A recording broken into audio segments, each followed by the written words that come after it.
published a couple of pieces on medium.com, and I'm going to be going through a series of videos on attachments, and I'm going to be connecting with those two posts that I put on Medium. I'm going to leave a link to the first post that I'm going to talk about a little bit more today, and then in the coming weeks I'll continue talking about attachments. In this first video on the series of attachments, I just wanted to answer the simple question of what is an attachment? And then I'll go into some common attachments so that we could get a better picture of it. So an attachment is basically a mental definition that you use in order to create a sense of identity. So an attachment is basically a mental label or an egoic label. Now, we use words all the time to kind of help define ourselves to other people. So if I'm at a party and I were to meet you and you said, "Hey, Christina, what do you do for a living?" And I said, "Well, I'm a healer." There's nothing inherently wrong in me saying I'm a healer. The problem comes afterwards. Suppose that word healer were something that I were attached to. What would this look like? If I used the word healer as a way to prop my sense of worth or my sense of identity, if that label were removed from my life, I would lose myself. I would suffer immensely because that's what an attachment does. You're using this mental definition in order to create a sense of identity so that when that label is gone, if it disappears from your life, you suffer immensely because now a part of your egoic identity has been taken from you. So if I were to wake up tomorrow morning and suddenly I weren't a healer, that would cause great suffering in me if I were attached to that concept. So it's not necessarily just the words, me saying I'm a healer. It's the emotions and how hooked I get to that term. I love the word hooked. It's the beautiful teacher Pema Chodron that uses the word hooked to talk about attachments. And I love that image of being hooked to something. So that's generally what an attachment is. It helps you create an egoic sense of who you are. Now, what are the most common forms of attachment? I'm going to go through some of those too.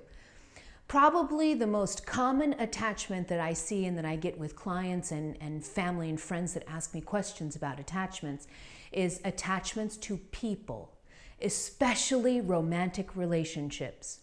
So this is when we'll hear things like, "You complete me." We'll say this to our partners, "You complete me." This is so common.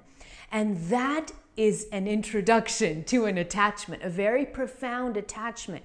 When you say to another human being, "You complete me," you've just been introduced to a really, really powerful attachment that you hold in your life. So the attachment to partners means that I have a partner by my side, I'm in a romantic relationship, and I use that romantic relationship in order to make myself feel more worthy. So I walk around and I say, "My boyfriend, my girlfriend, my husband, my wife." And I use that relationship as a way to increase my self-esteem or my sense of worth. So attachments to relationships, very common. Attachments to other things like money, another thing that's really common. Being attached to your financial situation. This is also extremely common. So this is when you walk around with a Gucci bag or you buy a Ferrari or a Mercedes and you use your money in order to increase your sense of self-worth, so that when you're driving around in a Ferrari, people will look at you driving around in this car and they will say, "Wow, that person's rich." You see, you're using something or someone in order to create a sense of worthiness. So there's another attachment to money. It could be an attachment to things like your house. Let's say you bought your dream house and it is decorated exactly to your specifications. And let's say that that house were to burn down. What would happen? You would suffer immensely because that house, that material possession, was used in order to define you. So these are some common things. There's another attachment that's also with people. It's parenting. I've been talking about that also. Being attached to your children. meaning that anything that your child does, it kind of reflects back on your value. You think it does. So if your child is wonderful in school, if they go to Yale or Stanford, you can say to your friends, yeah, my child goes to Stanford, and that immediately makes you feel better about yourself. That's an attachment. You're using something or someone on the outside in order to increase your sense of self-worth. An attachment is always used to fill internal voids. So you are attached to things when you are walking through life from a foundation of lack. So there you have it. There's a short introduction into attachments, what they are and the most common ones.